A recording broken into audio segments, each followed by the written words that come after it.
Mr. Mike Clifford. Mr. Clifford, you're the Chief Analyst for National Highways, am I right? Correct. And you use electronic data from the roads and GPS data to access changes in traffic flows. Correct. You were able to calculate the minimum number of vehicles affected by the closure of the bridge. Correct.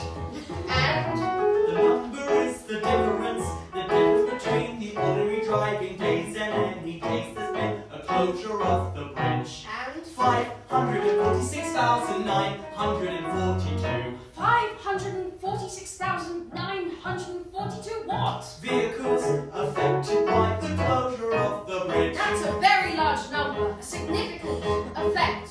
Then we quantify the delay, the vehicle hours of delay. Vehicle hours, so that's like man hours or person hours. 60,548 vehicle hours of delay. That's very substantial. That significantly compounds the distress the defendant caused by her actions.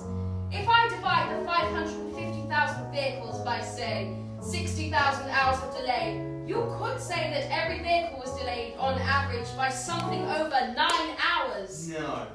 It's the other way around. You divide the hours by the vehicles.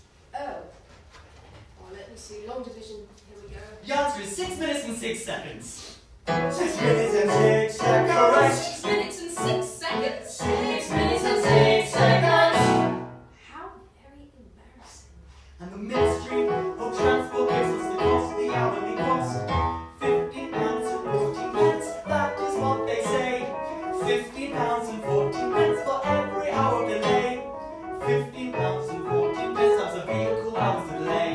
Divided by the number of vehicles is... Correct.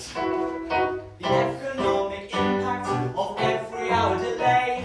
is under £2. Is this true? To be precise, it's £1.62. £1.60. £1.62. £1.62. Correct.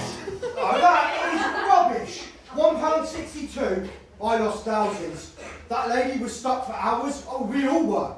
Where'd you get these numbers? Who is the Minister of Transport?